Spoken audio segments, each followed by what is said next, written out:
तुरंत लोगों ने ये रूमर उठाया कि मुख्यमंत्री को लंग्स में प्रॉब्लम आ गया है, मुझे कैंसर हो गया है, तरह तरह की। कुछ लोगों ने ये भी रूमर उड़ाया है कि सरकार कोई काम नहीं करेगी अभी, इनको बॉल फेंकना है अध्यक्ष महोदय, और हर बॉल में छक्का पड़ेगा इतना बता देते हैं, एक भी चौका नहीं जाएगा, आप चिंता मत कीजिए। अध्यक्ष महोदय, बालू के विषय में बहुत चर्चा हुआ, लगता है कि बालू को लेकर हमारे विपक्षियों का विशेष, हमारे माननीय सदस्य उधर बैठे हैं, लगभग इसमें अधिकतम माननीय सदस्य ऐसे हैं जो ईटा बालू गिट्टी से सीधा ताल्लुकात रखते हैं। हम लोग बोलने पर विश्वास नहीं करते, हम लोग काम करने पर विश्वास करते हैं, और ऐसा काम करके दिखाएंगे, इस काम की ऊंचाई इतनी होगी कि उस ऊंचाई को पार करना आप लोगों की बस की बात कभी नहीं होगी। दिल्ली में आज पूरा विपक्ष को बाहर कर दिया गया अध्यक्ष महोदय, लेकिन आज आपकी शालीनता है अध्यक्ष महोदय कि ऐसे निकम्मी विपक्ष आज सदन में भी आप इनको सम्मान देने का काम नहीं। तो अध्यक्ष महोदय, ये जो हमारे विपक्ष के समूह है, ये इतने बाचाल किस्म के समूह है कि अपने बातों से, अपने लच्छेदार वचनों से सीधे सरल गरीब गुरबा और आदिवासी दलितों की तो बात ही छोड़े, जो निरीह कमजोर है, उनके सामने एक ऐसा पर्दा खड़ा करते हैं कि आपको दिखाई नहीं देगा कि पर्दे के पीछे कितना बड़ा घालमेल चलता है। लेकिन उनमें से कुछ लोग हैं जो इनको बड़ी मजबूती से पकड़ भी लेते हैं, जब उसमें वे फंसते हैं तब इनको बहुत तकलीफ होती है। अध्यक्ष महोदय, हमारी सरकार जात धर्म से ऊपर उठकर इस राज्य के हर वर्ग, हर समाज के वर्गों को एक नजर से और एक समान अधिकार उन तक पहुंचाने का हम लोगों का संकल्प है। अध्यक्ष महोदय, आज हमारे कोई ऐसे योजना नहीं है जो योजना किसी जाति धर्म को बांटता हो। हाँ, ये जरूर है, जो कमजोर है उसको थोड़ा प्राथमिकता जरूर सरकार देने का प्रयास करती है, और ये बात आप भी मानेंगे अध्यक्ष महोदय कि घर में भी जो कमजोर बच्चा होता है उस पर माता पिता विशेष ध्यान देते हैं। तो अध्यक्ष महोदय, ये राज्य का जो सामाजिक ताना बना है, यहाँ के आदिवासी दलित पिछड़े लोग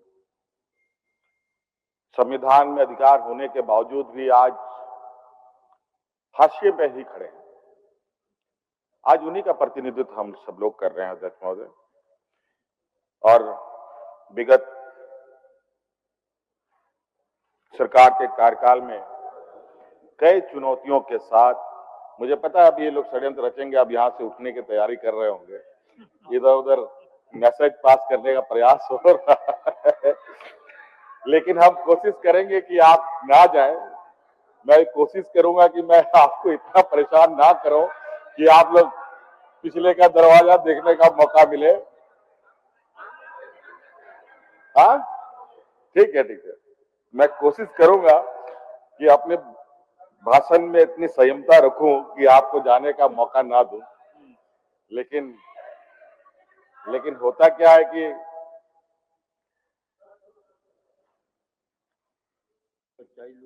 जब सच्चाई सामने आने लगती है तो उसमें बड़ी कठिनाई होती है उसको फेस करना, उसको उसके साथ चलना। अध्यक्ष महोदय,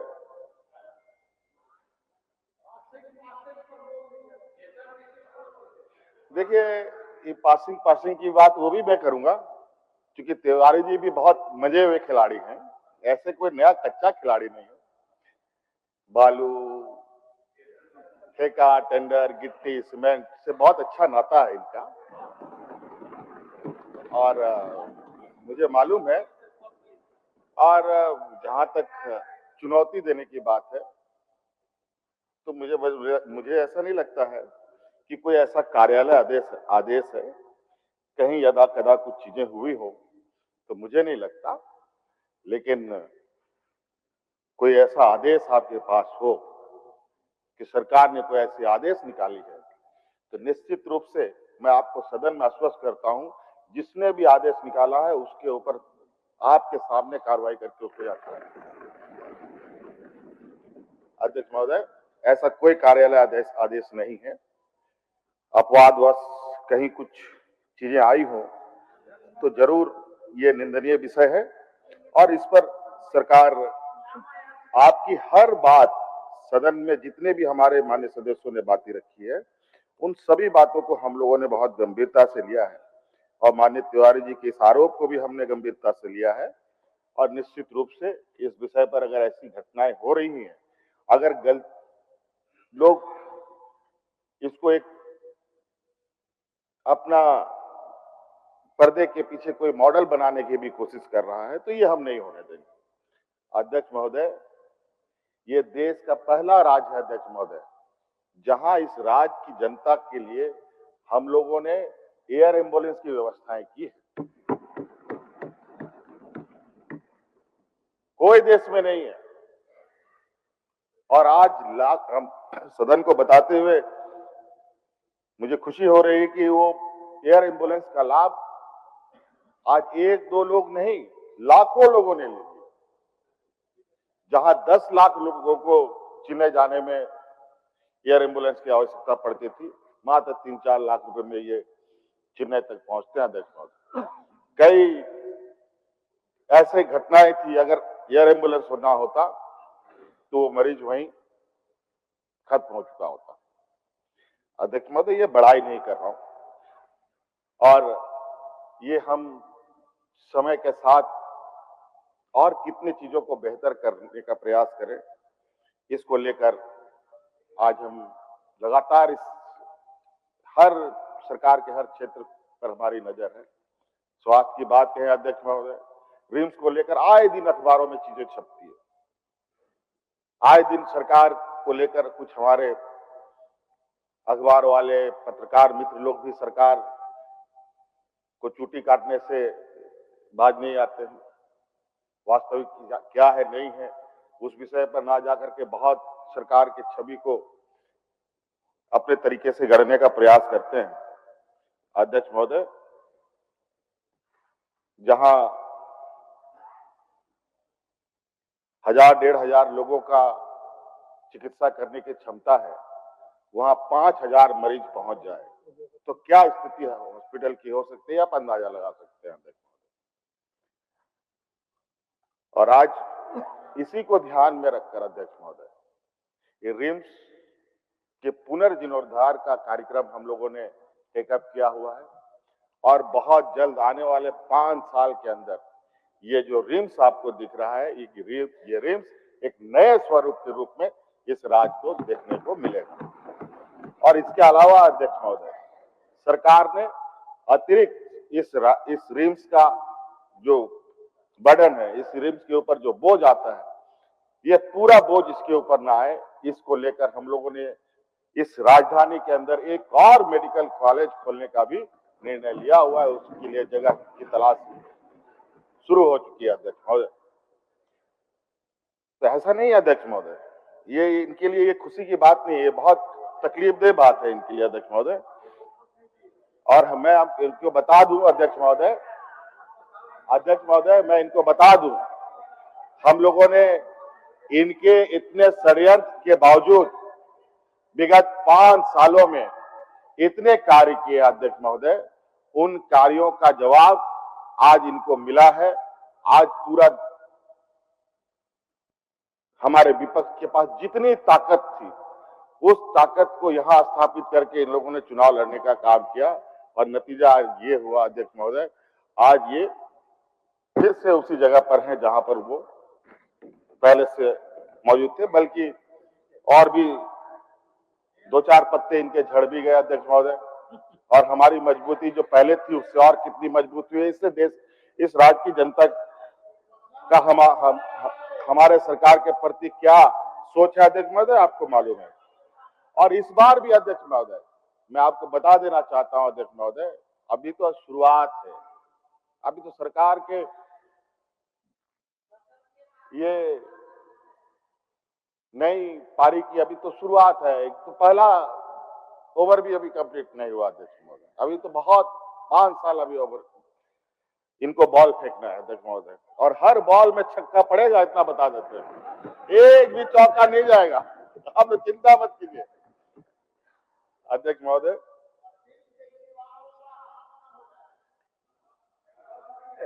देखिए, आप लोग समझिए आप लोग का क्या हाल हो गया है।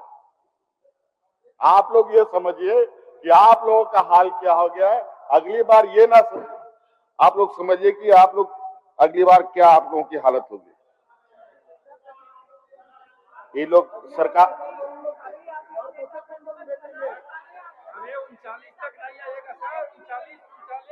अध्यक्ष महोदय, हाँ अध्यक्ष महोदय, बालू के विषय में बहुत चर्चा हुआ। लगता है कि बालू को लेकर हमारे विपक्षियों को विशेष चिंता है। और अध्यक्ष महोदय, मैंने तो कहा कि हमारे माननीय सदस्य उधर बैठे हैं, लगभग इसमें अधिकतम माननीय सदस्य ऐसे हैं जो ईटा बालू गिट्टी से सीधा ताल्लुकात रखते हैं अध्यक्ष महोदय, इसलिए उनको ज्यादा चिंता है। जबकि गरीबों को हमने तो ये भी पूछा, शायद जो मुझे याद आ रहा है, माननीय मंत्री जी ने पूछा कि किसी गरीब के का कोई कंप्लेन आपके पास है तो हमें बताएं, उसकी हम जरूर उसकी कमियों को दूर करेंगे। ये भी पूछा गया था, लेकिन कोई नहीं बता पाया। अध्यक्ष महोदय, इस तरीके का जो आरोप है, जो निराधार आरोप है, इन सब आरोपों का जवाब देना बड़ा कठिन है अध्यक्ष महोदय, बहुत ही कठिन, संभव ही नहीं अध्यक्ष महोदय।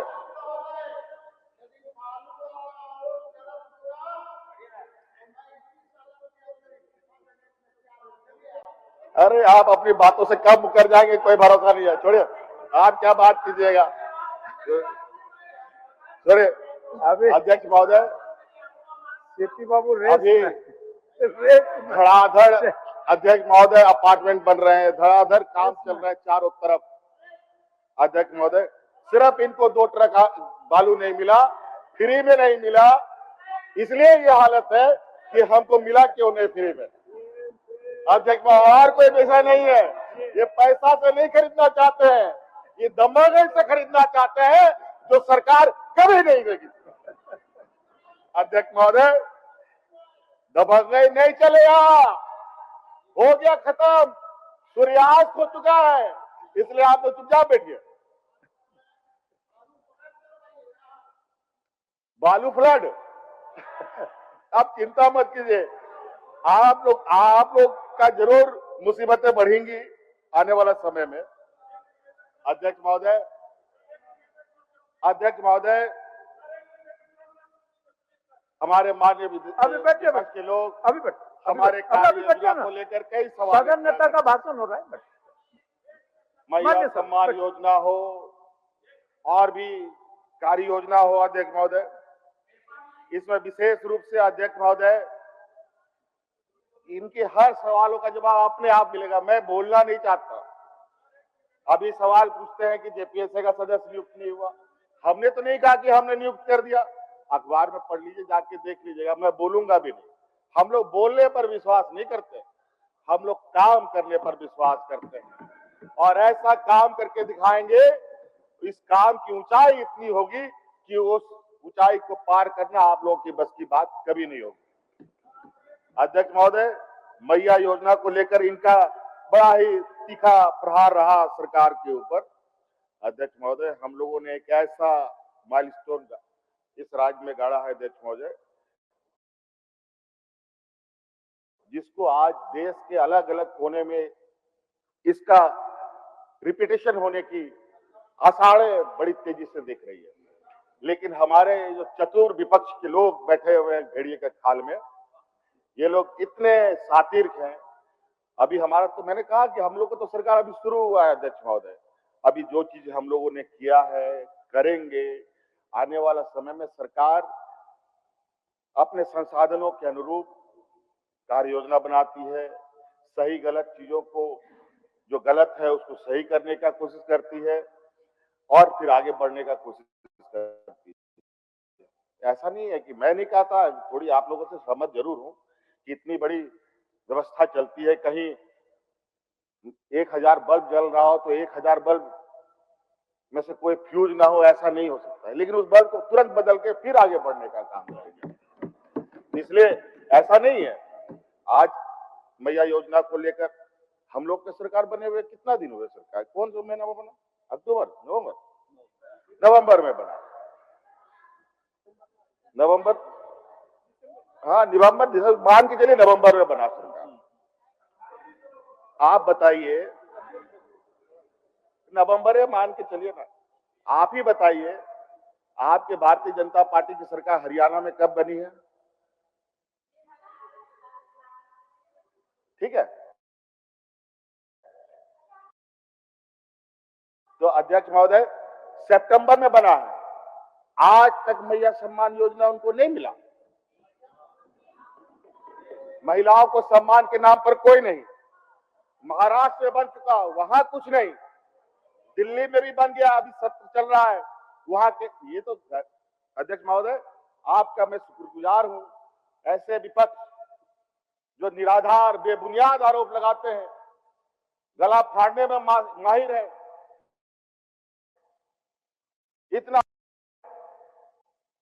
इतना हल्ला करेंगे, इतना हल्ला करेंगे, झूठा आरोप, झूठे तथ्यों को रखेंगे कि लोगों को लगे कि नहीं यही सच बोलते हैं।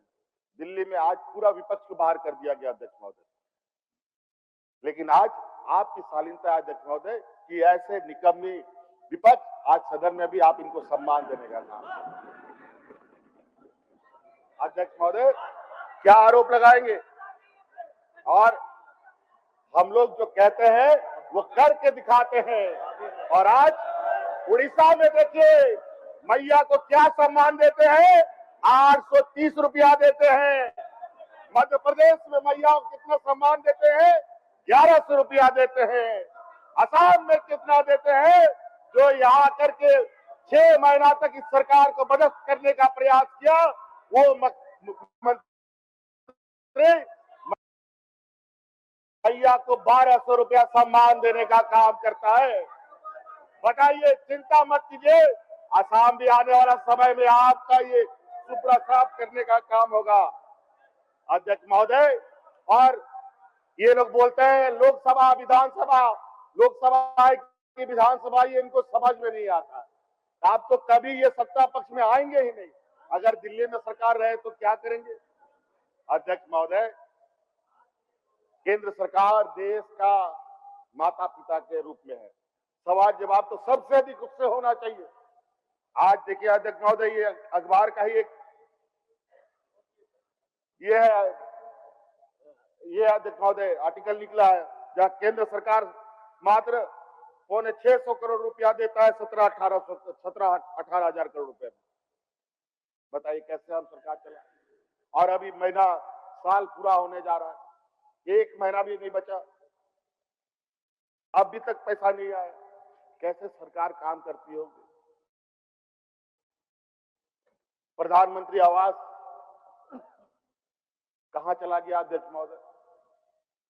जब स्थिति हाथ से निकलने लगती है अध्यक्ष महोदय तो बहुत तकलीफ होती है।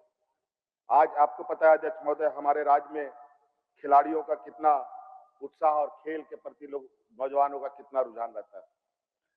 और खेल को लेकर के अध्यक्ष महोदय जानते हैं, भारत सरकार अपना बजट का 30% से अधिक बजट सिर्फ गुजरात को देता है, जहां एक भी मेडल कोई नौजवान नहीं उठाता।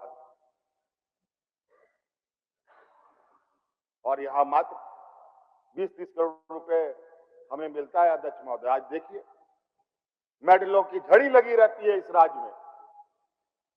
लेकिन पैसे के अभाव में, सीमित संसाधन में हमें काम करना पड़ता है। लेकिन उससे चिंता करने की आवश्यकता नहीं है। जब संसाधन बगैर हम इतनी मजबूती के साथ खड़ा होने का संकल्प लेते हैं, ये संसाधन अगर हमारे पास है तो हम इसमें भी बहुत काम करने की संकल्प के साथ आगे बढ़ते हैं। अध्यक्ष महोदय, बहुत सारी बातें हैं अध्यक्ष महोदय। सरकार के जो लक्ष्य हैं, सरकार के जो उद्देश्य हैं, सरकार ने क्या किया, सरकार ने क्या नहीं किया, कभी शब्दों को अलग अलग तरीके से, अलग अलग शब्दकोश से नए शब्द निकाल करके ऐसे ऐसे शब्दों के साथ ये सरकार को बदनाम करने का प्रयास करते हैं कि जिसका कोई हिसाब नहीं। और तो और अध्यक्ष महोदय, इनको पता है कि इनकी आने वाले समय में क्या हद होने वाली है, और आजकल ये ऐसे षड्यंत्र रच रहे हैं। अभी मुझे कुछ कुछ चीजें जो इस भाषण से अलग है, मुझे अचानक याद आया। मैं चाहता हूं कि इस सत्र में उस बात को रखा जाए। शायद आपने भी देखा होगा अध्यक्ष महोदय,